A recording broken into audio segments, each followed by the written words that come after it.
Hello and welcome back into another episode of Gamecock Central GM. I'm your host, Pearson Fowler, and with me here as always, here to break down the film, because I'm not equipped to do so. I am merely a conduit for the insights of Gamecock Central and Prep RA's Will Helms. Thought it was a successful first episode. I sent it to a bunch of my friends, and they said, wow, I know more about offensive linemen than I ever thought I would know before, so I hope you all tuned into the first episode. If this is the first one you're listening to, don't forget to go back to last week's episode, check out the offensive line. We're breaking down every single position group between now and the NFL Draft. This week, we're going to focus a little more on the defensive line. We welcome in now Will Helms, again from GamecockCentral.com and PrepRA.com. Will, how's it going? Going well. How are you? Doing great. Have you just been busy breaking down this tape? A lot of tape, a little bit of high school tape, a little bit of tutoring, all over the place right now. So staying busy despite the fact that your school has closed for the quarantine. That's the Will Helms that I know. Yeah, it's more out of boredom sometimes than a lot of things, but it works. Hey, at least you're being productive. A lot of people, I throw myself in this category, are mostly just eating. So I guess that's definitely more productive than just eating. Breaking down tape, high school, college, NFL, otherwise. Without further ado, let's just jump right in because we have a lot of guys to go through here. You have right now 25 names listed in your draft network board for defensive linemen that you expect to be drafted in just about a month here, April 23rd. The NFL Draft is still on schedule right now. It's going to be in front of nobody. I guess it's still going to be televised, but still planning to have it on April 23rd, so we're still trying to get all the position groups in by then. Defensive line is this week, and you got 25 guys on here. Now, you told me before we started recording that you weren't able to break them up into tiers as much as you were able to with the offensive linemen. So why was that, and what's sort of your evaluation process for defensive linemen? So I tried to do it a little bit different on this one. I broke it up more into tiers of where I think they'll go, with a couple exceptions. So we'll kind of go from day one, like absolute top 10 guys, to our late rounders, and even I've got a potential undrafted free agent on here that I actually really like, but it doesn't seem like GMs like that much, and so we'll talk about kind of why and different things like that. But really, the defensive line is going to be the exact opposite of the offensive line in everything that we're looking at. Offensive line, we're going to value consistency. We're going to value just solid play. You don't need to stand out on tape. You just need to not get beat all the time. And going up against defensive linemen, that's kind of the opposite of what you're looking for. I tend to value a couple things for defensive linemen specifically that we see, and we hear these words and buzzwords all the time. So I'll try to give some vocabulary so I don't accidentally drop a word and somebody's sitting there going, okay, what does that actually mean? But just a couple of things that I value in my defensive linemen varies a little bit based on where you're picking and what needs you have. For the most part, we're going to focus more on athleticism over technique. We can always teach technique. NFL coaches know that they can teach a guy a couple pass rush moves. We're looking for a guy that's really, really athletic over a guy that's really refined and looks like he's got a very sophisticated type of game. We're also looking for pass rush over run stopping.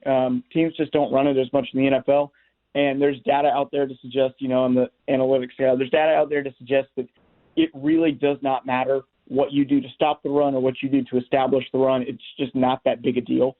So we're looking for guys that are going to be pass rushers. If we talk about the top 20 defensive linemen in the NFL, we're going to always talk about their pass rush ability. Maybe when we get down there a little bit, we'll get to some rotational defensive tackles that might come in as a run stopper here or there. We like guys that are versatile. We like guys that don't have a set position on the defensive line. Yesterday, if anybody tuned in, I did a Twitch stream on Monday breaking down Javon Kinlaw and Derek Brown. One of the things we talked about is their versatility and how they can play at 0 technique, 1 technique, 2 technique. That just basically says how far away from the ball they're playing, if they're staying way outside of even like the tight end, or if they're right over the center. We like guys that can be versatile and play all over the defensive line. And then we like guys that can play 2 gap or 1 gap. And 1 gap is basically their goal is to shoot the gap either left or right. They know before the play what they're going to do. It's a lot of quickness. It's a lot of athleticism. And they're trying to cause disruption. And then we like our two-gap guys, too, that are going to kind of sit back and play whichever way the offense kind of leans them towards. If it's a run to the left, they're going to play the gap to the left. If it's a run to the right, they're going to play the gap to the right. Takes a little bit more technique, a little bit more refinement, understanding of the game, that kind of stuff. And so we like guys that can play all over, and we like guys that can play both one-gap and two-gap schemes. Because if we do that, then we don't have to worry about where they go as much as what kind of player they are. There are going to be a couple of guys in this draft, and we'll talk about them, that really could be anything from an absolute bust out of the league in a year to perennial Pro Bowler, depending on where they go and what kind of defensive scheme they're in. And then the last thing is we like edge rushers. We break it down like the guys in the draft do. I don't really like to talk about defensive tackle, defensive end, just because talking about the versatility, so many guys are versatile these days that we want to say, okay, do you mainly play on the edge? That would be outside linebacker that rushes the passer. Think of Khalil Mack, guys like that, or a defensive end. Think of Jadeveon Clowney. Both of those guys are going to fit in the same category for our purposes here. But we like guys, and what we're looking for on the edge, we like guys that are quick off the snap, that have quick feet, good reaction time, good what we call burst or explosion. And then we like guys with good bend. And bend is just the fastest way to the quarterback is a straight line. And so guys without really good bend have to go way further outside of the offensive tackle to get around.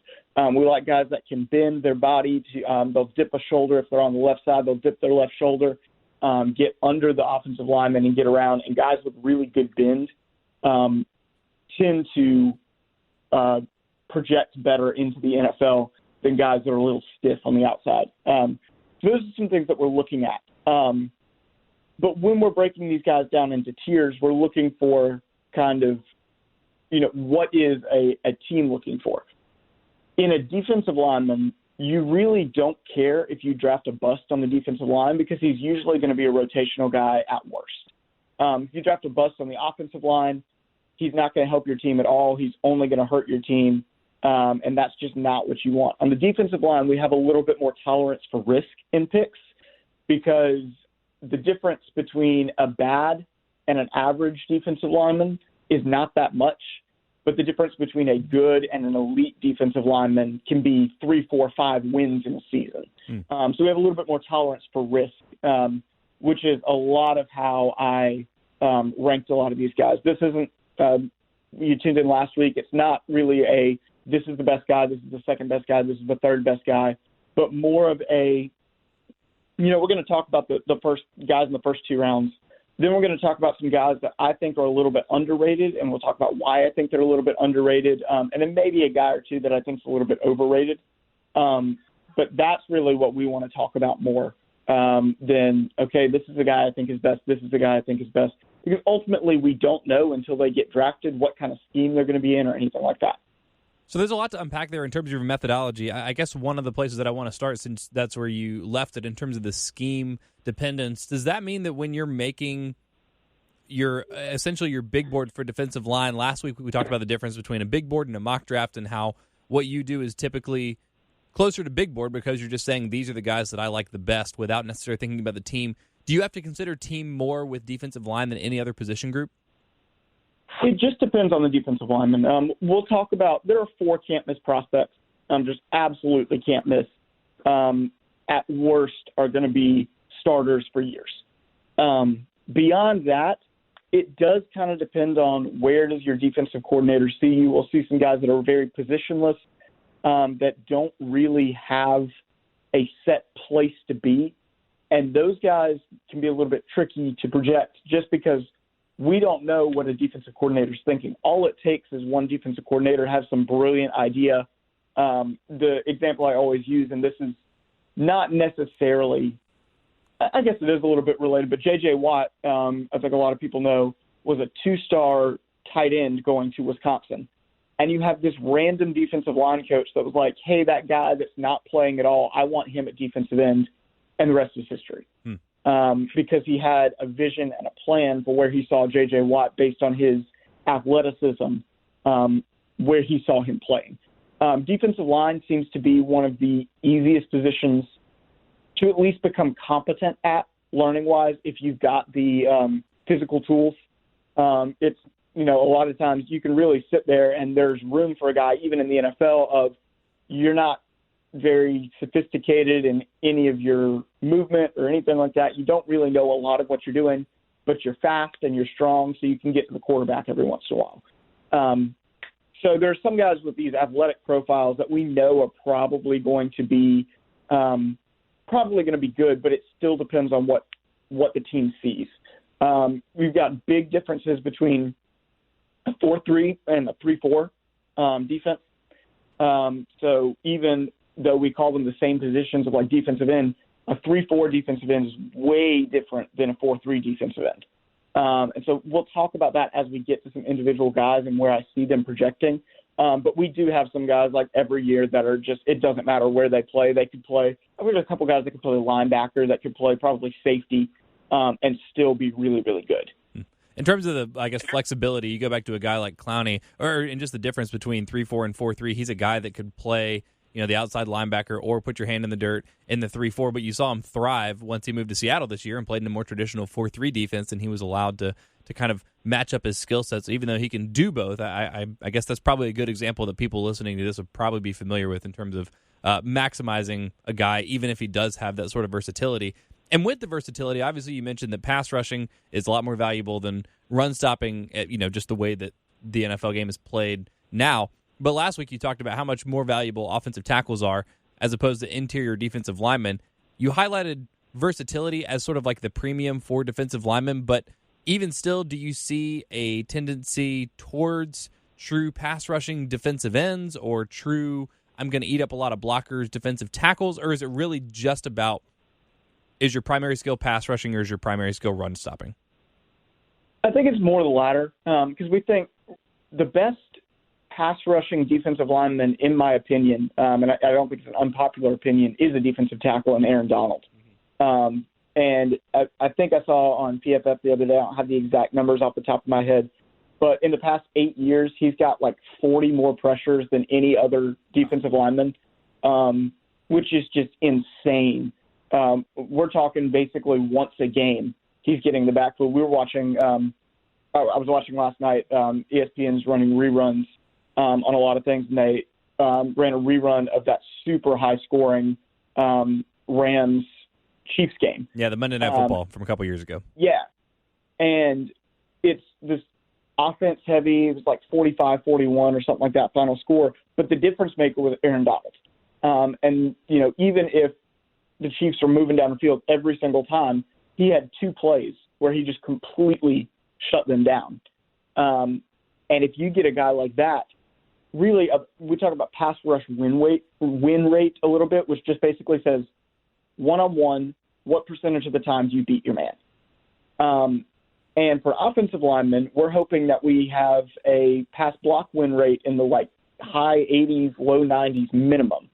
But if we don't have, for a defensive lineman, we're not looking for that. We're looking for a guy that can he get in the backfield 25, 30% of the time. And if so, then that is going to translate probably to 4 or 5 difference-making plays a game, which can be huge, obviously. So has the, increased importance put on interior pass rush been a result of people watching how important a guy like Aaron Donald can be, or has it been more results of the way that football's played in the NFL changing, allowing interior pass rush to have more of an impact? Has it been Aaron Donald, or has it been the offenses that have made interior pass rush more valuable? I think it's a little bit of both. Just basic, what percentage of the time our team's running has gone way down in the past 5 years.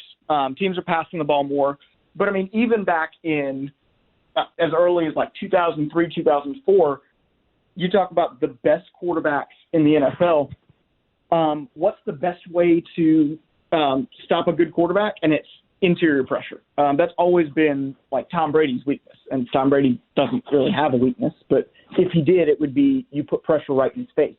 If you got a guy on the end, if you got that comes around the corner, you have a smart quarterback, he can step up in the pocket, create more space, and have plenty of room to make throws. It's one of the things that we really look for in quarterbacks is not just can you run, but can you move around in the pocket a little bit. And you've got some guys like Lamar Jackson, as good as he is as a runner, he's even better at making small adjustments in the pocket. Patrick Mahomes is good. Russell Wilson is okay at it, I guess. So it's not necessarily like a running quarterback.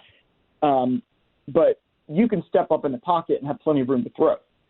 Well, if you've got pressure straight in front of you, you can't step up, you can't step into your throw, and that's where you start throwing passes, overthrowing passes, losing accuracy, all that kind of stuff. And so I think it's a little bit of a combination of both. It's always been valuable, but it's been made more valuable by how often teams are passing and just general athleticism of quarterbacks.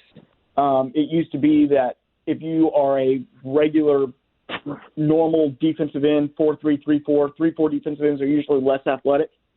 The average 3-4 defensive end is probably more athletic 10 years ago than maybe 80% of quarterbacks. And now you've got all these athletic quarterbacks that can outrun even the most athletic defensive linemen.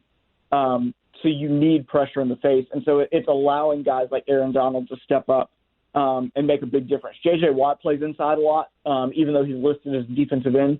He has a ton of disruption up the middle. You talk about a lot of these other defensive tackles. Gerald McCoy has been doing it for years. You got a lot of guys that maybe 10 years ago would have been good players, but the schemes that offenses are running now are making them just so much more valuable to a team. Well, let me start to transition into your list then to ask my next question. If interior pass rush is so valuable, the first guy you have on this list is Chase Young, and that's not a hot take. A lot of people consider him to be the best player in college football. But the next two guys you have are Derek Brown and Javon Kinlaw, traditional interior defensive linemen. So is Chase Young just so good that it's more valuable to have just him on your team, even though he's at a position that's, I guess, theoretically less advantageous to have a dominant playmaker in today's NFL? So the numbers still say that an elite or a good edge rusher is going to be more important than a good defensive tackle. I think where we see it right now, where a defensive tackle becomes more important, is that top 0.1%. If you have an Aaron Donald on your team, he's probably more important than if you have, statistically, a Jadeveon Clowney, another edge rusher that maybe plays outside of Khalil Mack. Aaron Donald's probably a little bit more important, but it's just at that top 1%. And so we're still going to look at edge rushers. You really want – teams are going to put money into their offensive line and their tackles. So you want a guy that can take on the other team's best player and win a lot. And Chase Young won a lot this year. His PFF pass rushing grade was a 96.5, which is just absolutely ridiculous. He missed like 3 or 4 games and finished second in the country in pressures, which is what we're looking at more than sacks, because sacks can be a luck factor sometimes. But we're looking at, how often are we getting to the quarterback? How often are we rushing the quarterback and speeding up his reads and making him make mistakes? And Chase Young is the best in the class at doing that.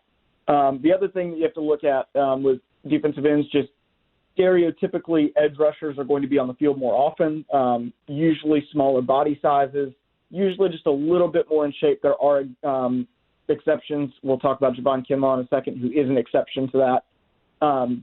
But they're going to be on the field a little bit more, so you're drafting a guy up there that's just an elite pass rusher. There's been basically one a year for the past 5 years. Nick Bosa was that guy last year, and he completely lived up to the hype. Was by some measures the best defensive player in the NFL last year as a rookie. And you've got similar ability with Chase Young. And it's basically, we talk about floor and ceiling. I think we talked about that last week a little bit. We're going to talk about that more with defensive linemen today. But his floor is a solid above average starter, like the absolute worst he could be without any sort of future injury or something weird happening. He's going to be one of the better defensive linemen on your team, if not the best defensive lineman on your team, no matter what team it is. And we're talking about ceiling. His ceiling is 8-10 Pro Bowls. He's just that good of a pass rusher. So one of the things we talked about with offensive linemen last week, and I'm going to be curious to get your breakdown for each position group in terms of how much you value film versus how much you value tape. It sounds like Chase Young, obviously we know the film is incredible. Just watching him, he passes the eye test with flying colors. It sounds like the advanced metrics reflect that. Is he the best defensive lineman in the class by both the advanced metrics and you watching his film? It's really, really close. You're talking about, if it were another class, yes.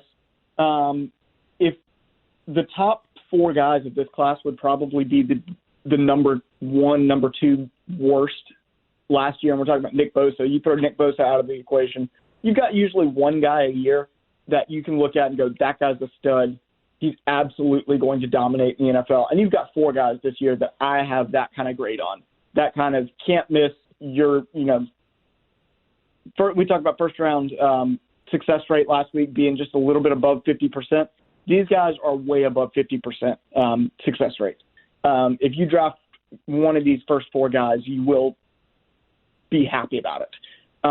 Panthers last year had Brian Burns. He was one of my favorites. We've got a guy this year that actually, game-wise, is really, really similar. He's probably my NFL comparison to him. So we've got a couple guys every year, but this group is special at the top. So even though it seems like Chase Young is the consensus best of these guys, most mock drafts and big boards, pretty much every single one that I've looked at, have him going number 2 overall, before Derek Brown, before Javon Kinlaw. You have K'Lavon Chaisson as your 4th defensive lineman, which I'm curious to ask you about because, I mean, he's an edge rushing guy, but he played linebacker in college, and he looks like a linebacker. He doesn't have that, traditional, like, big edge rushing frame, compared to someone like a Chase Young. So I'm curious to ask you about him in just a couple of minutes, but based on what you're telling me, it sounds like you wouldn't be surprised to see any of these 4 guys be the best in the class, or would you be surprised if it was someone besides Chase Young?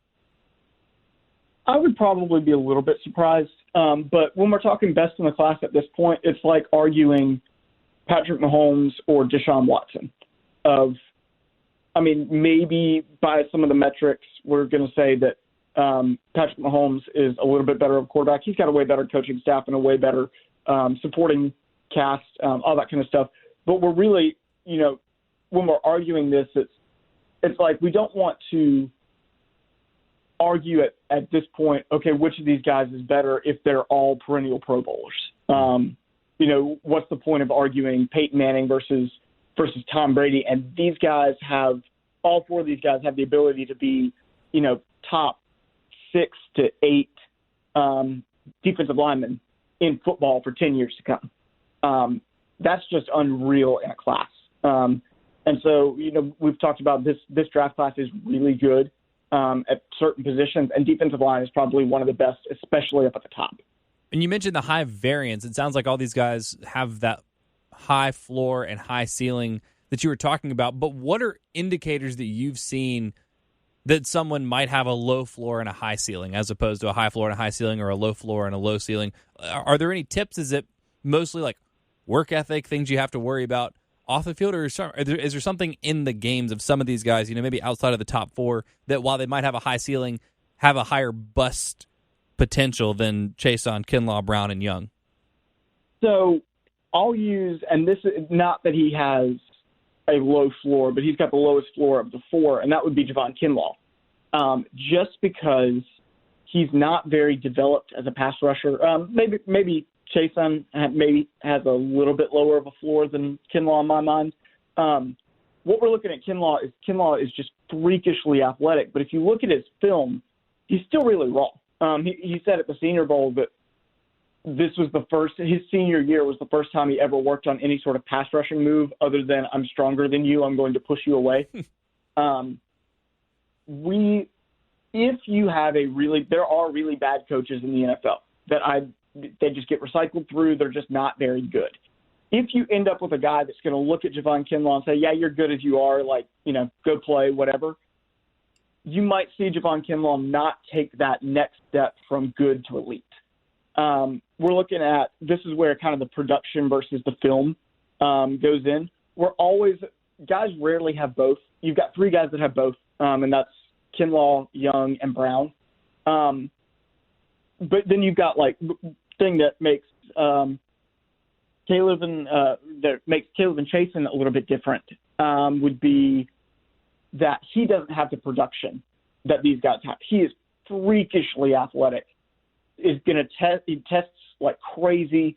I hate that he didn't run at the combine because he would have run some just ridiculous times for a defensive end, defensive line, linebacker kind of hybrid guy. But it also leaves him to have a little bit lower of a floor. You get a team that, for whatever reason, falls in love with him but doesn't really have a place for him to play. Or they fall in love with him at one particular position, like, oh, we're going to teach him how to play linebacker. Like, he played more – he rushed the passer a lot in college. He did work in some man coverage here and there and do some linebacker stuff, but he rushed the passer a lot. And so if you get a team that just falls in love with him in this one weird role and he gets picked by that team and it just doesn't work out, usually after your rookie contract, you don't see a team that's like, oh, this guy didn't really play well, but we think we could change his position and make him play better. At that point, teams are going to go after the 22-year-old in the draft versus the 26-year-old that hasn't been good for, 3 or 4 years. So we're looking, production and what things project. We've got a couple guys in this class that were really good in college, and they just don't project really well to the NFL just because of how they won in college is not going to work in the NFL. So we're looking at that kind of stuff. What do they need to improve to go from college to the NFL? And we've got guys that, Chase Young, Derek Brown, Javon Kinlaw, when we're saying what do they need to improve on, we're saying what do they need to improve on to go from an everyday starter to a perennial Pro Bowler. We're looking at some of the guys lower of what does this guy need to improve on to go from a practice squad to a game, different things like that. But if you've got a guy that wins in one or two areas, if he gets put in a position to succeed, he will succeed. If he doesn't, he probably won't have much success. Let's stick with Chase on here since we're already talking about him. What do you feel like what are some of maybe the better landing spots for him in terms of a coach that's going to use him the right way, a defense that's going to fit his skill set? Because, again, I was intrigued to see him this high up on your draft network board because he played so much linebacker. And I'm curious sort of what you look for. Obviously, you mentioned the speed, just the general athleticism. He's obviously a high character guy. He wore the number 18 for LSU. So, the heart and soul of that team, the leader of that team. For those of you that don't know, that's kind of, if not the best player on the team, that's the player that kind of means the most. He's kind of the locker room guy. A proven track record of being a high character guy in the locker room in college is always someone that you're going to want on your team. But what do you look for when you see someone moving down from playing a lot of linebacker, playing more in space, probably having a little bit slimmer body type to, even if he's not going to have his hand on the ground, getting in the box a little bit more? So I don't like doing player comparisons.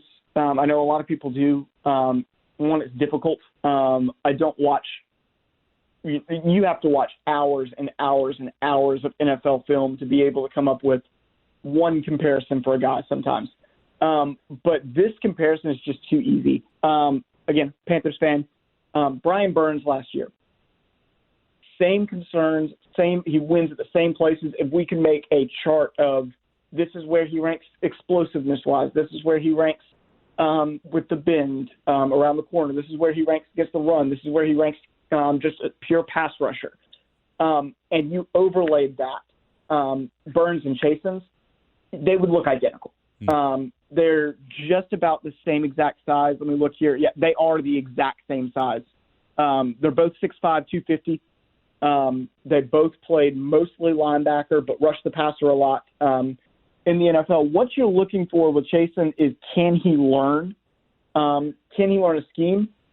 And that's never been an issue at LSU. He was doing those things at LSU not because he couldn't do other things, but because that's where he was the most suited to play in LSU's defense. So there are videos of him. We've got, some film of him against Oklahoma covering tight ends. Really, he played more of I would say it was kind of LSU's version of the buck position that South Carolina has on their team. He played that a lot, but he's dropping back in coverage. He's playing the run a little bit. He's going on stunts. He's looping around a lot. He actually did a lot of things at LSU. The one thing we don't have from him is we don't have elite production. I think he had 25 tackles last season or something like that. About maybe 6 sacks, 7 sacks, something like that. And he does have an ACL tear from 2 years ago. but he's the most explosive, the most athletic edge rusher in the draft. He's the most, if Brian Burns doesn't exist last year, he's the most athletic person last year's draft. From preliminary studies, he's the most athletic edge rusher in next year's draft. He's just freakishly explosive, especially off the ball. And there are times where he can get around a defensive or an offensive lineman before the offensive lineman is out of his stance. Like he sits standing in the backfield before the offensive lineman realizes he's moved. He's just that quick. And he's long, and we like length. He's going to be a guy, he doesn't need to have 5 different ways to beat an offensive lineman. He can just outrun him to the outside and cause a lot of issues for offenses from there. But the one thing we're looking at is he's got all the athletic tools. He did a lot of different stuff at LSU. He just doesn't have a lot of the gaudy numbers that we might look for from some of these guys. At defensive line, that doesn't matter to us as much. We care more about athleticism, film, all that kind of stuff in production. We'll talk about some of my lower guys. I like production, but we'll talk about some like career sack leaders that may be undrafted free agents and things like that. Real quick, one follow-up with Chason, and since you make the comparison to Burns, is it easier for teams to take a chance on a guy like that moving down, again, closer to the line of scrimmage, moving into the box when they've played in the ACC and when they've played in the SEC, because they're going to be facing more offensive linemen that are NFL size, that are NFL speed, and a little more NFL ready than the guys that you're going to see in Group of 5 and D2 and FCS, I mean? So we did not talk about this beforehand, but yes, I'm going there. We love SEC edge rushers. More than any other position, we really, really, really like SEC defensive linemen. So is the NFL. The NFL for the past 10 years, I think the SEC has had the most defensive linemen picked. If we want to go down this draft board, I think out of these 25 guys, 14 of them are SEC guys. That's off the top of my head. It might be more. I can't remember. But yes, because we know that he's facing big athletic offensive tackles every week and still winning, versus trying to project, okay, does that speed end up translating to the NFL where he's going to be playing, NFL offensive tackles. He did play NFL offensive tackles last year, and he played well against them, so we're not having to worry about that. We'll move back up your board real quick because we skipped over Brown and Kinlaw in terms of what the comparison is. You mentioned you did this on your Twitch stream yesterday, so y'all go check out the Twitch stream. Those things are like VODed, right? So they can go back and rewatch them? Yeah, absolutely. Perfect. All right, so don't spoil the whole thing because it's really cool that you're doing this on Twitch, but give us a little bit of a sample of what people can look for in the Twitch stream and just one or two things that in your mind separate Brown and Kinlaw. So they're actually really similar prospects, which they have athletic profiles that I really like. I say we as like a collective we of like when we're watching the draft, all of us can appreciate Javon Kinlaw and Derrick Brown. But I've got them 2 and 3. I've gone back and forth on which one I like better. It's really going to come down to scheme and who wants one guy over the other. Derrick Brown gives you a little bit more all around. He's just a little bit more crisp. He's a little bit more polished in his pass rush moves. He wins a little bit in different ways and a little bit better against the run. But you just have Javon Kinlaw. I know some teams that want to play him at defensive end at 6'6", 315 pounds. And that's not out of the question. He's going to play as far out as the 7 technique. Again, we're talking about techniques. Defensive tackles, we think 0 technique, 1 technique, maybe 2 technique, which is in between. 0 technique would be on the center. 1 technique would be just slightly left or right of the center. 2 technique would be on the guard. 7 technique is you're lining completely lining up outside of the offensive tackle. And Javon Kinlaw is going to play there. He's going to play 5 technique. He's going to play 3 technique. Whoever picks him he can play any position on the defensive line. He's huge. He's faster than most of the guys on this list. He's got explosive steps. He's got the longest arms in the draft. He's got the longest wingspan in the draft. He's got some of the biggest hands in the draft. That kind of stuff that we like to look for.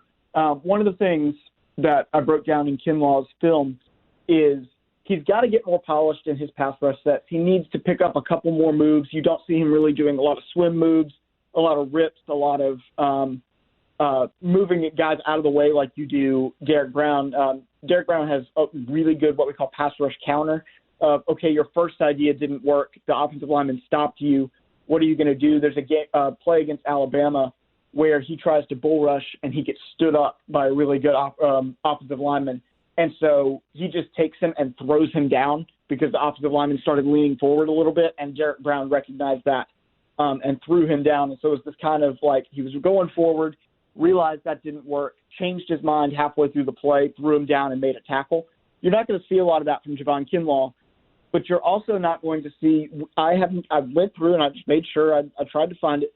There is no place at all you will ever see Javon Kinlaw, and it won't happen in the NFL either, where if he extends his arms, it's over.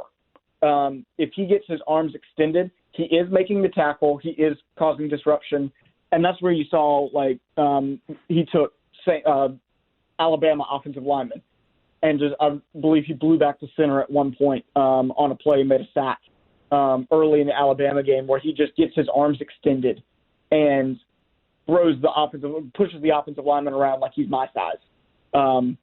He'll do that a lot. He does that in the Georgia game several times. My favorite play of the year from Javon Kinlaw is Israel Mukwamu's pick six. On that one, again, he gets the offensive lineman a little bit off balance, stands him up, extends his arms, and then it's over. At that point, you know something bad's happening for the offense. I have not seen a guy, an interior offensive or defensive lineman like that in years, be able to do that. He's got some this is a weird comparison for Javon Kinlaw. I know I said I hate player comparisons, and then I'm going to give you two. There's a little bit of Javon Curse in Javon Kinlaw's game, which is, I know, like a really old reference there. But just the physical profiles, the versatility, all of that kind of stuff. If a team likes Javon Kinlaw a lot and knows what they want to do with him, there are teams right now that are probably thinking, if we get Javon Kinlaw, he's going to do this, and this for us.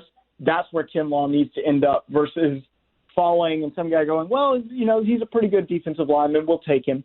We really want a guy or a team that's going to look at Javon Kinlaw and go, we know exactly where we want you to play, and we're going to have you do that. And we're going to play to his strengths. And then from there, pass rush sets you can learn. You can't learn to be 6'6", 315 pounds. You can't learn to be super quick. You can't learn to be, have super ridiculously long arms. And Kinlaw has all of that. He can learn how to, maybe be a little bit more polished in a rip or a swim or something like that. And with that, I know you said that he maybe has the lowest floor of those top four guys of Young, Brown, Kinlaw, and Chasen, but it sounds like maybe he also has the highest ceiling of any of those four guys, given his athleticism, given his versatility? Yeah, I have him as the highest ceiling. I did a big board just kind of overall as far as ceiling, and I have him as the number 3 player behind Tua and Joe Burrow in this draft as far as ceiling. Because if he can go to a place where he is used well, he will without a doubt be the best defensive lineman in the history of South Carolina to go pro. He will just have that good of a pro career if he can get somewhere that uses him properly. Man, exciting first 4 guys. I don't want to stop talking about them because there's so much potential here, but we do have to move on. We have a lot of other defensive linemen to get to. You kind of separated those 4 guys. Again, you didn't have these tiered out like you did with the offensive linemen, but what's the next sort of grouping that you're looking at? So I've got 5 guys in my next group, and I called this group my high-risk, high-reward day 1 picks. They're like fringe first-round, second-round picks. Again, these guys usually come with a red flag or 2, but the upside is just crazy there. Their floor is really low. You've got guys that could be horrible first-round picks if they go high and don't pan out. But my first guy is Yetur Gross-Matos, and he's from Penn State. Crazy athletic. His sophomore year was just insane. He had like 15 sacks, 55 tackles, like 25 tackles for loss, and never got better. And so that's kind of his the caveat with him of he had this insane sophomore year, and everybody's going, this guy could be a top 3 pick, and just never got better. He actually regressed a little bit, had a little bit of an injury. I can't remember what it is. Let me pull it up here. Had, I want to say, like an Achilles injury or something like that. But a couple years ago, he's a guy I really, really like over a lot of these other guys. I'm seeing him in the 6 to 7 defensive lineman range. I've got him as my number 5 defensive lineman. He'll probably go in the early 20s, maybe the late teens. But he's a guy. He can play a little bit of 3-4. He can play 4-3. Really athletic. We like his size. We like his athletic ability. He's a guy where if he can pan out, he's going to be another guy that we're going to be able to see for years in the NFL. My next guy there, another Big Ten guy, is Zach Bond. He's got so many red flags as far as injuries, production, all this kind of stuff. But when he was on the field, he was really, really good. We still don't know really where he's going to be. He played a little bit more defensive end at Wisconsin. He'll probably transition to that 3-4 outside linebacker, that Khalil Mack type of. He's playing linebacker, he's playing off the ball, but he's blitzing probably, 70-80% of the time. He probably is the highest risk of any of these guys. But we like his athletic profile. And like I said, I'm going to take a chance sometimes on an athletic edge rusher because the payoff there is so big if it works out. What's the difference between the lack of productivity in Bond and Chasen? Is it something that shows up in the advanced metrics, or is it just a lot of work that just doesn't result in helping the team? Kind of the latter of Chasen. When we say production, we mean he doesn't have great numbers. He didn't have a lot of tackles. He didn't have a ton of sacks. But his film is just eye-popping. And you look at him, and even if he's not having his best game, you look at Chasen and go, wow, that guy's good. There are times where you kind of forget that Bond existed when watching Wisconsin. He just kind of disappears for possessions, for games at a time. And he has all that injury history. He's got 2 or 3 pretty bad injuries in the past. He was healthy this last season. He's a little bit smaller, and so he's got a little bit more of that red flag, but we like how he moves, and he's really, really intelligent. He's got that, think stereotypical Big Ten linebacker, defensive end kind of. He could play any position. But he has a very similar, the big one was he had a very similar foot injury to what like Cam Newton had. And he had it twice, which he was healthy this last season, but we don't love that he's got or history of a foot injury. And we don't like that he's disappeared for several games at a time. But he's one of those guys that while he hasn't played off the ball a lot, there's no worry about, is he going to be able to pick this up? Is he going to be able to do what you want him to do? Because he's athletic and he's smart. So as long as you've got a plan for him and he stays healthy, you can find a place for him on the field. But he could very easily transition into like a middle linebacker type of guy and, drop a little bit of weight and, move kind of towards a middle linebacker instead of that outside linebacker hybrid defensive end. We really don't know where he's going to end up or what he's going to look at. It's really going to be what team likes him. But there are rumors. He's a day 2 guy, but there are rumors that a couple guys in the late first round, a couple teams really, really like him. And he's a candidate for that. Nobody has him ranked in the first round, but he could go in the first round. You mentioned this is a group that's high risk, high reward. So this is what you're talking about with just the variance in defensive linemen and franchises valuing that, because it sounds like these 5 guys maybe aren't as. Is it fair to say they're not as safe as some guys that are going to be drafted behind them, but because of the upside and because of the game-changing potential that position and then these players offer, it's worth the risk for these franchises? Absolutely. Late first round's a little early, I think, for a lot of this kind of stuff, especially because you can get some guys later in the draft that I do think offer high upside as well. But these are guys that they test well. With the exception of our next guy, they were pretty good in college. You can look at them and go, okay, I can see how that guy's a first or second round pick. There are a lot of guys that will probably pan out in the NFL that you shouldn't be able to look at them right now and say, that's a first round pick. There are enough red flags, or maybe not red flags, but just flaws in the game that will push them down the board, and very justifiably so, but will end up being superstars in the NFL. It's just the way it is. It's the beauty of the draft, honestly. You can have a guy that goes first round that doesn't pan out at all, and you can have a guy in the fourth round that comes in immediately and just dominates. And that's kind of the beauty of the draft. But our next guy is literally the exact opposite of these last two guys. No injury concerns. He's super, super productive on the field, high level of competition, played a lot of different positions on the field. He's just not athletic, and that's A.J. Epinesa.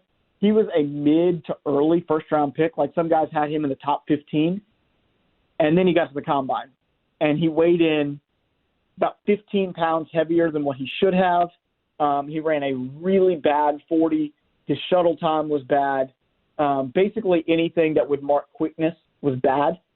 And it would suggest he's got to move inside. He's in the he's weighed in at the combine at 275, which is not what we're really thinking of with a 4-3 defensive end, which is what he played in college.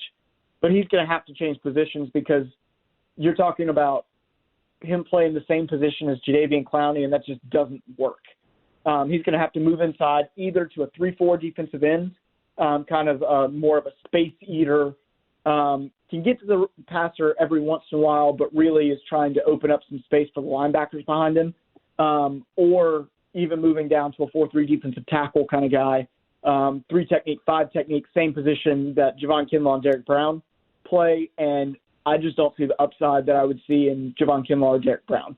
If I were a team going into the draft going, I really want Kinlaw or Brown, I hope they fall, I just don't see a team going, man, we missed out on Javon Kinlaw. Let's just get Epinesa. He's fine. I really just don't see that happening. So I think he's a candidate to fall out of the first round, even though, like, a month ago he was considered a surefire top 20 pick. Red flags are red flags for a reason, but are there some that are worse than others? Is being injury prone better or worse than not being athletic, or better or worse than, maybe character issues off the field? I think it changes the upside a little bit. It changes the risk a little bit. So to say better or worse. So one of the things, a well-known example that everybody knows about would be Tua's got a really, really massive red flag called he had a massive hip injury. That's a huge red flag. However, it was a freak injury. It wasn't a result of how he plays. It wasn't a result of he takes too many hits. It wasn't a result of he's just injury prone. He's had 2 freak injuries. And we see guys all the time in all these different sports that maybe have a freak injury or 2 come back because it's nothing to do with their bodies. It's nothing to do with the fact that they just get injured a lot. They have these really weird once-in-a-lifetime injuries, and if they can recover from those injuries, then they have the talent level of a top first-round guy. So we'll talk about a guy in the second round, third round, maybe even fourth round from Alabama that fits this profile. He's got kind of the catch-22, and we might be able to jump around a little bit here and talk about some guys a little bit longer than others. But we've got a guy, Terrell Lewis from Alabama. If you walked into a restaurant and you have a bunch of football players standing there, you're going to immediately look at Terrell Lewis because he's just – you look at him and you go, whoa. He's super long, super athletic, super productive when he was on the field, but he was always hurt, and he didn't play a lot of defensive line in high school. So didn't play a lot of defensive line in high school, needed the reps in college, got hurt a lot in college, so he didn't get the reps. And so he needs the reps, but he's hurt, so he can't get the reps, so he can't get better. But when he's on the field, he's just really, really good. He's a guy that I like in the mid-rounds because you can tolerate risk in the fourth round.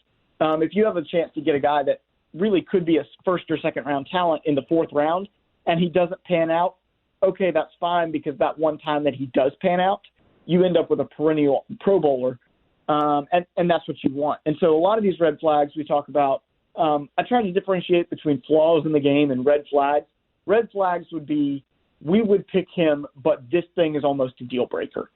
Versus flaws in the game of like, okay, nobody's perfect. Except Chase Young, he's basically perfect. Everybody else, any normal prospect is not going to be perfect. So there's going to be some level of risk involved. The question is, what is how much do you tolerate risk? And what kind of reward can you see coming from that? So we've got another guy like Ross Blacklock from TCU, really quick defensive lineman, pretty good size. He's super raw. Hasn't played there a lot. You see him get blown off the ball. You see a lot of guys in this range have really, really high highs of, wow, that was a great play, and really, really low lows of, you just got blocked 20 yards downfield. And again, at defensive line, we're a little bit okay with that, because what's the worst thing that happens if you get blocked off the line? Maybe a guy gets an extra 10 yards. Maybe a quarterback has time to throw. If you're an offensive lineman and you get blown off the ball, your quarterback gets sacked, he can fumble, really, really bad things can happen. Versus a defensive lineman, if you get blown off the ball 20 times a game, okay, if you balance it out with 5 highlight plays, teams can live with that. So we see a lot of raw. He needs a little bit of work. Maybe needs a red shirt year as we get further down into some of these mid-rounders.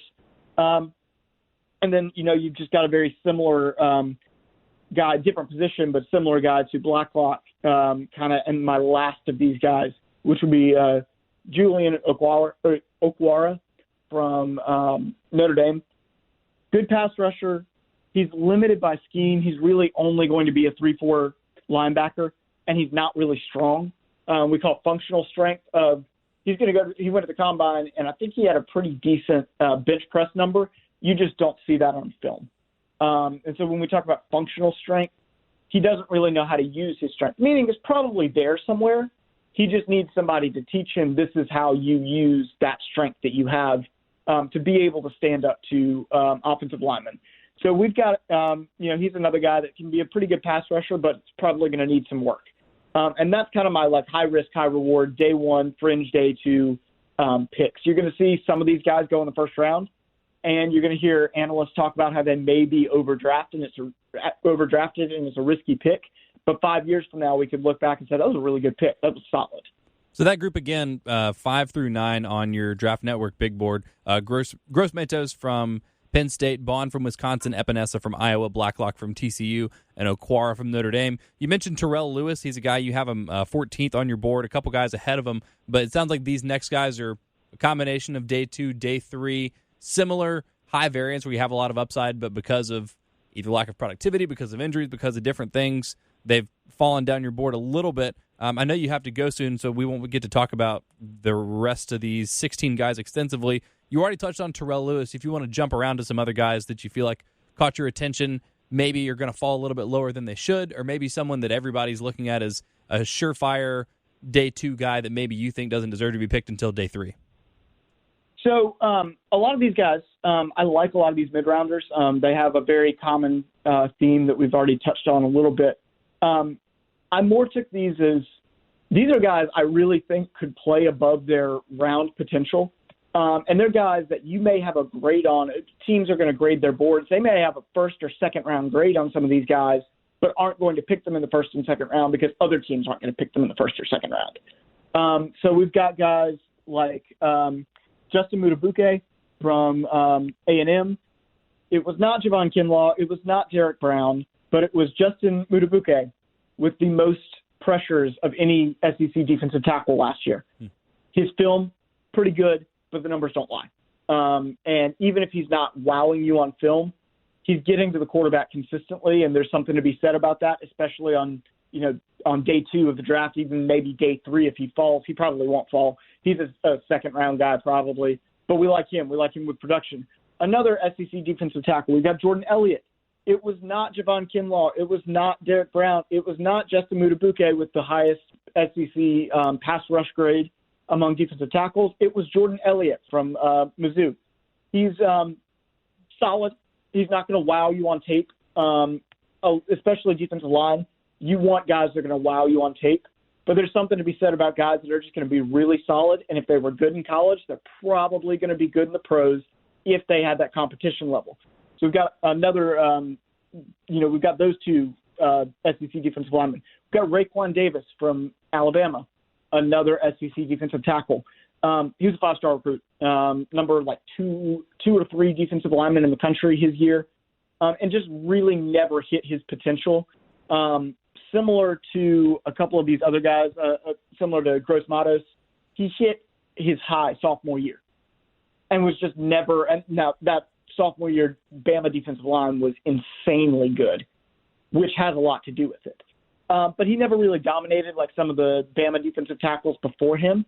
But he's shown on film, he's shown flashes on film that potential out of high school was warranted.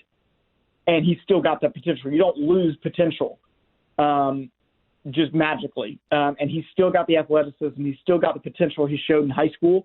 He's just got to be more consistent. And so we like guys like that. You don't need him to be an everyday defensive tackle to start. You can redshirt him. You can play him rotationally.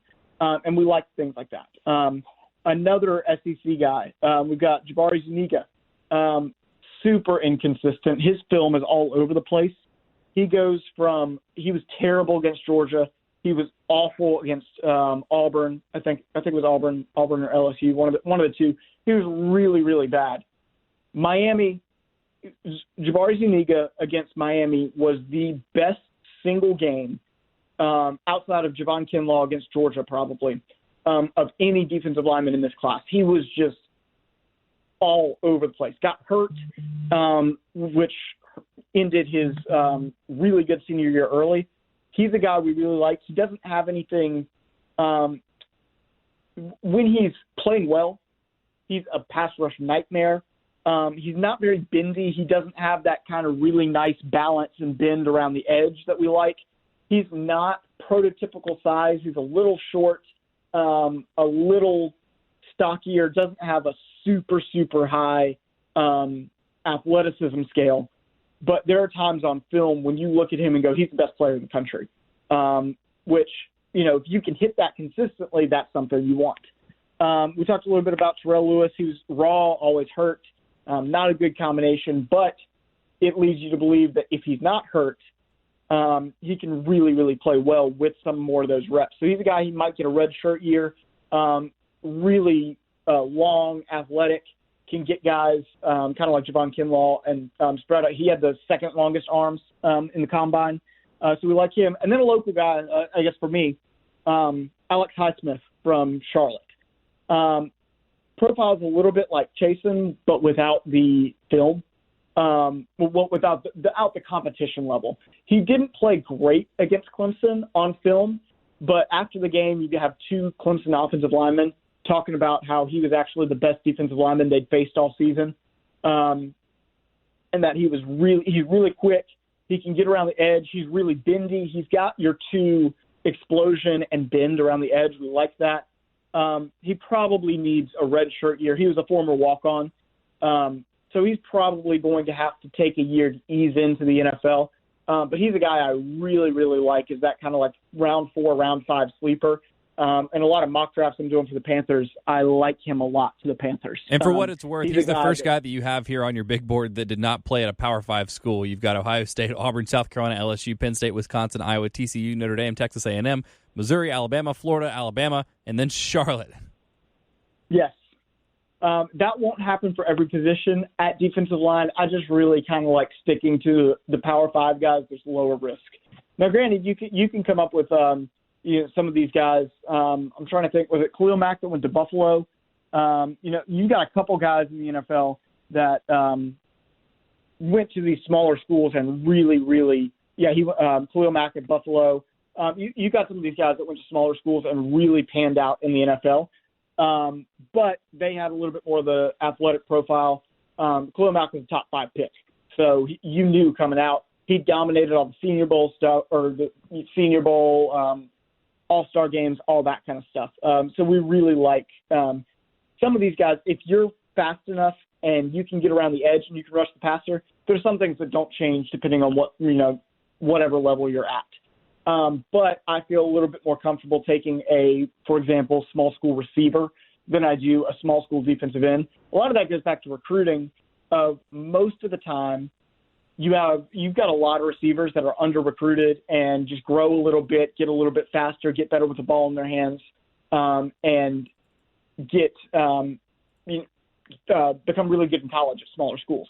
You don't see that as much from defensive ends. The only way you usually see it is a guy went in as a linebacker and gained 50 pounds and 2 inches and sped up and went from unheralded recruit to big-time defensive end. You also got a guy that fits that profile except for the small school in DJ Wanham. Came in, only had an offer from Indiana, gets a really last-minute offer from Will Muschamp, who's a tight end, immediately moves to defensive end and immediately has a pretty good career. He's another guy. He was hurt way too much, and that's a big red flag. But he looks the part. He's intelligent. He's strong. He's quick. If you look at the combine numbers, he's at the top of every category.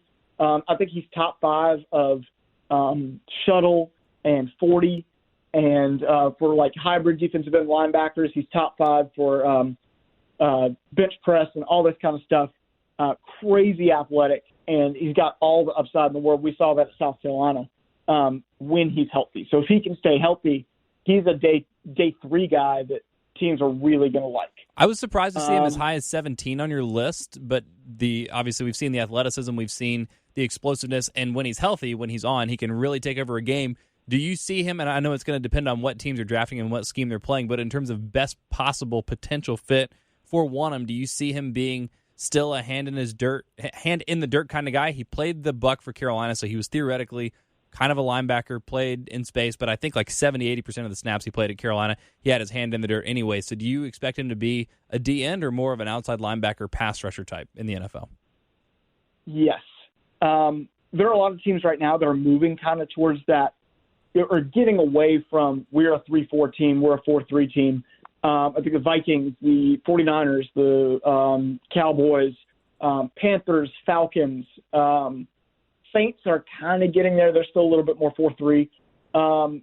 Ravens, Bengals eventually are going to that. They're loading that defense with guys that can play all over. I think he's a rotational guy to begin with. But if you're a rotational guy that comes in and gets 8 sacks, you can make a lot of money in the NFL and eventually get to a team that's going to pay you well. So I think that you can see him at both defensive end and linebacker, maybe on the same team, maybe on back-to-back snaps. He puts his hand in the dirt one play, and then he's off the ball as a linebacker the next play. He doesn't offer quite that. When you compare him to linebackers athletically, he doesn't stand out.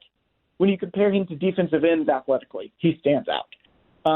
So I think that's a little bit of a kind of depends on where he's going to play. But I could see a team like the Vikings or some of those teams I mentioned earlier that value guys that can do both. Really liking DJ Wanham. Another thing to look at is teams love Will Muschamp defensive ends. They love Will Muschamp safeties. He's a Will Muschamp defensive end, so that gives him a lot of credibility in the league. Among a lot of the coaches in the league, they know he's going to be well coached. They know he's going to come out and probably outperform what he did in college, mostly because of his injury history. But if he stays healthy, he's a guy that really could be a solid player in the NFL. All right, you got to run here in just a second. We got 8 more guys on the list. Give me just 1 or 2 that you feel like are being overvalued or undervalued right now. I think one guy that's a little overvalued is Neville Gallimore from Oklahoma. He just doesn't stand out to me at all. He's going to be the first nose tackle picked. He's very much a zero technique right over the center. I think AFC North, for whatever reason, is what I always think when I think that position. Kind of your big guy. He's not super tall, but he just doesn't, to me, offer a lot of upside to warrant picking him early in the second round. I still want a guy in the second round that can become a Pro Bowler, and this guy's not going to become a Pro Bowler. He could be a solid starter, but he's at that nose tackle position, not the most important position. A lot of times you can pick a big guy that takes up space and plug him in at nose tackle and be just fine, and spend assets elsewhere, and that includes draft assets. So I just don't love him. I don't know what to do with Marlon Davidson. He's got that versatility from Auburn. He's got that versatility in a bad way. He played all over at Auburn, but there's nowhere he fits at the NFL. So I don't know if I could look at him and say, yeah, that's your home. That's where you should be. And if I do, there are other guys that I'm like, yeah, but this guy's a better 3 technique than Marlon Davidson. So, for example, I look at, maybe he could play outside of the 5 technique, and I'll go, well, I'd rather have Zuniga at the 5 than I would Davidson. I can look and say, well, maybe I could put him at the 3 technique. And it's like, well, I'd rather have Raekwon Davis at the 3 technique than there. It's like, oh, well, maybe, he could play it like really far inside. And I was like, well, I'd rather have, some of these other guys that far inside. So maybe there's a stroke of genius, but I just don't know where to put him. It's not saying I don't like him. It's just I don't know where he goes. A couple other guys, just names I really like. Javon Hamilton from Ohio State is just falling down draft boards. He's like mid-4th round. And he's, to me, as good, if not better, than Gallimore, who's listed early 2nd round in a lot of mocks I see. He has no weaknesses. He was solid. He plays tackle. He plays nose tackle. He's a big guy. He's decently athletic. He's not going to wow you. But in the 4th round, I would love a guy that started at defensive tackle at Ohio State and was really good at defensive tackle at Ohio State. Jason Strobridge from UNC, he's a bit clunky, but I really like him. He can play the 5 technique. He's a big, big dude. Looks like an offensive lineman, but can play defensive end. I really like that. Has a lot of special teams experience. That's always helpful, especially when we get into those later rounds. And then a couple guys, Darrell Taylor from Tennessee, South Carolina fans know him. He dominated against South Carolina like 4 times, 3 times, I think. He only played 3 times. But anyway, he dominated South Carolina every time they played. Crazy athletic. Has a couple here and there red flags, not big stuff, just some injuries here and there that may discourage some teams from him from getting to him. But I like him a lot. He's been putting out a lot of videos on Twitter because he didn't get to go to the draft. He was supposed to have a pro day. He was rehabbing an injury, didn't get to go to the draft. But he's, as far as athletically, offers a lot to a team. So a team that can refine him a little bit, make him a little bit better in those late rounds is really going to be happy. Another guy, when we talk about production, just not projecting well at the NFL, James Lynch played at Baylor. Everybody in the world is saying he's going to go to the Panthers at some point because Matt Rule loves him. He's Baylor's all-time leading sack leader. He just doesn't offer anything that wows you at the NFL. I'm seeing him as an all-time leader in sacks at a Big 12 school as an undrafted free agent. I think he gets drafted. I think some team takes a flyer on him in the 6th or 7th round because at that point I do like guys that were really productive in college, even if they don't wow me on film or wow me in the weight room or anything like that. So James Lynch is another guy that I'm looking at. And then other than that, I've got, 1 or 2 guys that I think are a little bit overrated. I don't know what to do with Anthony Jenkins from Alabama. He's similar to Terrell Lewis, but he played more and was less productive. So, kind of the opposite there, play similar body type and everything. Just don't necessarily love him as much as some of these higher upside guys. Curtis Weaver from Boise State doesn't wow me. I think he's going to be solid. I see him going to some sort of like AFC West team and being a decent, solid 3rd option at defensive end. But we're seeing him on some mock drafts as high as the late 1st round. I just don't see it. So really, can't really think of any other guys that I really wanted to talk about. Jonathan Greenard from Florida, very similar to Zuniga.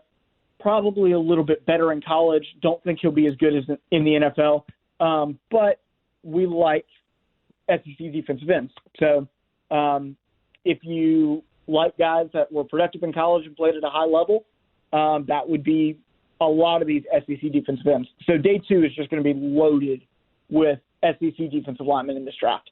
When in doubt, just go SEC defensive line. Hey, tell everybody listening what you're doing on Twitch. So got the idea a couple days ago. Twitch, if you guys don't know, is a streaming platform for video games. I watched a couple concerts on there the other day that they did like a live stream concert of like, oh, here's the guy from Mumford & Sons playing some music. Oh, here's the guy from the Lumineers playing some music. Like, we love that. And then, it was really the first time that Twitch even acknowledged itself as more than a gaming platform, and kind of saw the opportunity. So started up a Twitch. It is prep_RA. I'm going to be doing a lot of different things. I'm going to actually be live streaming some of my draft prep next week. I don't think we've even decided, Pearson, what position group we're going to do next week. Probably we'll jump over the offensive side of the ball, maybe running back or something like that. Okay. And so whenever we decide, I'll put out a time that I'm going to be streaming that. And you guys can come hang out and watch me as I kind of watch film and kind of organize some of these guys on my big board. So you guys can kind of get a feel for what that's like. This afternoon, if this will be up Tuesday afternoon, if it's not up yet, go back and watch the video of it. I'm live streaming, breaking down film of two quarterbacks in South Carolina. One of them being Luke Doty, another being a really under-recruited guy in Marshall Skoloff from Eastside High School. He's got some elite traits as a quarterback. Over the next couple of weeks, I'm going to be taking different high school positions and walking through some huddle film. What am I looking for? What are my college coaches that I talk to looking for?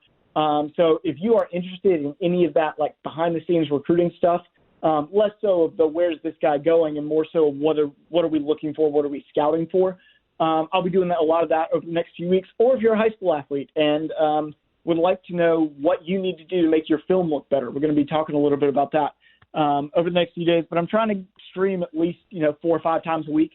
So come hang out. You can chat on there. I'll answer questions. Very laid back kind of thing. So pretty excited about all this, and hopefully you guys like it too. Prep_RA on Twitch, and to find out when exactly you're going to be streaming, y'all just stay tuned to his Twitter at WHelms21. And also, Will, the reason you got to hop off right now is you're about to go do some tutoring. Be sure to check out his website, his company, Prep_RA, which is prep-RA.com. Twitch, Prep_RA. The website is Prep-RA for ACT and SAT prep, for private group tutoring, for subject tutoring, college prep, recruiting guidance, social media workshops, essay editing, basically anything that you need to get yourself prepared to be a true student athlete at the next level, whether it's the academic side, whether it's the film side, prep-ra.com. And again, all this stuff on Twitter at WHelms21. Will, great stuff. Love your insights as always. We will do something offensive next week. Let's just go ahead and commit to running backs. You good with that? You got enough on running backs that we can do that next week? Works for me. Perfect. All right, running backs next week. Thank you all for listening. Don't forget to rate, review, subscribe to this and everything on the Gamecock Central Podcast Network, and we'll talk to you next week.